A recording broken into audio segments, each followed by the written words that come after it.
The bottom line in business is this, and I've seen this, a lot of newbies and a lot of investors spend a lot of time evaluating property they're never going to buy. And I'm talking about 4, 5, 6 hours. They're trying to do due diligence on a property they don't even know if they're going to buy. Time is what? Money. Time is what? Money. Time is what? Money. So if you're wasting time, you're losing? Money. Pretty simple concept. Why don't you get it? That's what I ask those guys. Why don't you get it? Why are you spending 8 hours on a property you'll never buy? So what we're going to show you is a very quick system that we use to evaluate a property within 3 to 5 minutes. You guys want to learn that? Yes. All right. For $19.95, I'll give you 3. I love making fun of this stuff. This is great. All right. First of all, evaluation is broken down into 3 sections. So write this down. Rule number 1.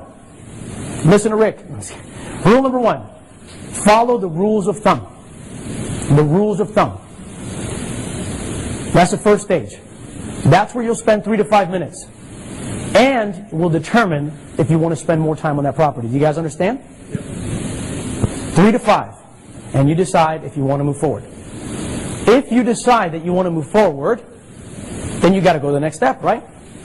The next step is what we call the income analysis. The income analysis is the opportunity for you to really look at those numbers and identify not what the value of the property is to the seller, but what the value of the property is to whom?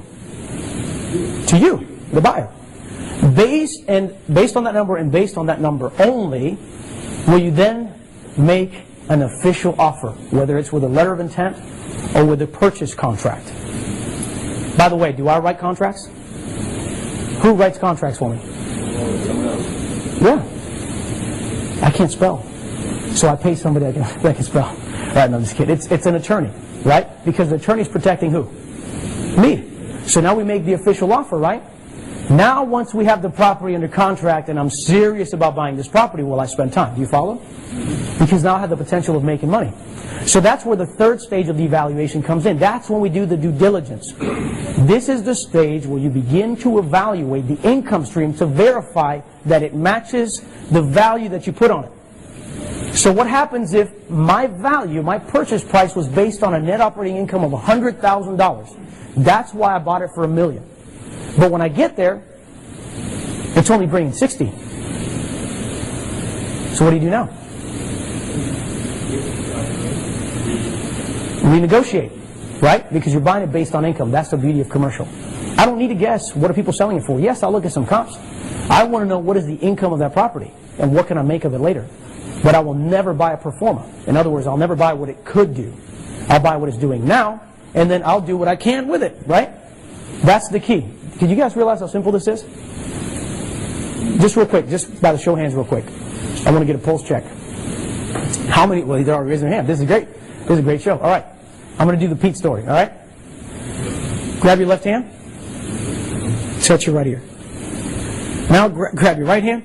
Touch your left. Don't ever say something is not possible, because look, I got you to do that. All you got to do is ask, right? No, but seriously. So what do you do now if the property income is wrong, right? You go back to the owner and say, look, I'm either out or we're going to lower the price.